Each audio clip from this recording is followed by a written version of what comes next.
કૌંસમાં 2x + 5 અને 4x - 3 દ્વિપદીનો ગુણાકાર કરો. તો આપણા ગુણાકાર કેવી રીતે આપણે કરવું? તો અહીંયા ધ્યાન રાખો. 2x + 5 બીજા કૌંસમાં લખશું 4x - 3. આ બંનેનો ગુણાકાર કરવાનો છે. તો બંનેનો ગુણાકાર આપણે કેવી રીતે કરીશું? જો અહીંયા લખશું આપણે પહેલા 2x, આ 2x ને 4x - 3 વડે -3 સાથે ગુણાકાર કરો. વત્તા ફરીથી આ 5 નો 4x - 3 સાથે ગુણાકાર કરીશું. અહીંયા ધ્યાન રાખજો 4 અને આ 2x ની ભેગા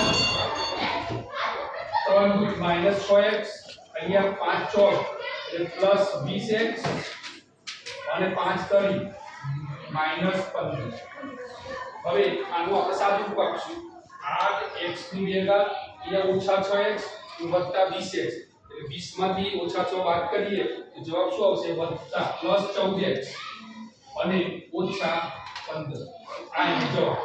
તો આ 2x + 5 અને 4x - 3 નો ગુણાકાર કરીએ તો જવાબ આવશે આપણો 8x ની ભેગા વત્તા 14x - 15. ઓકે.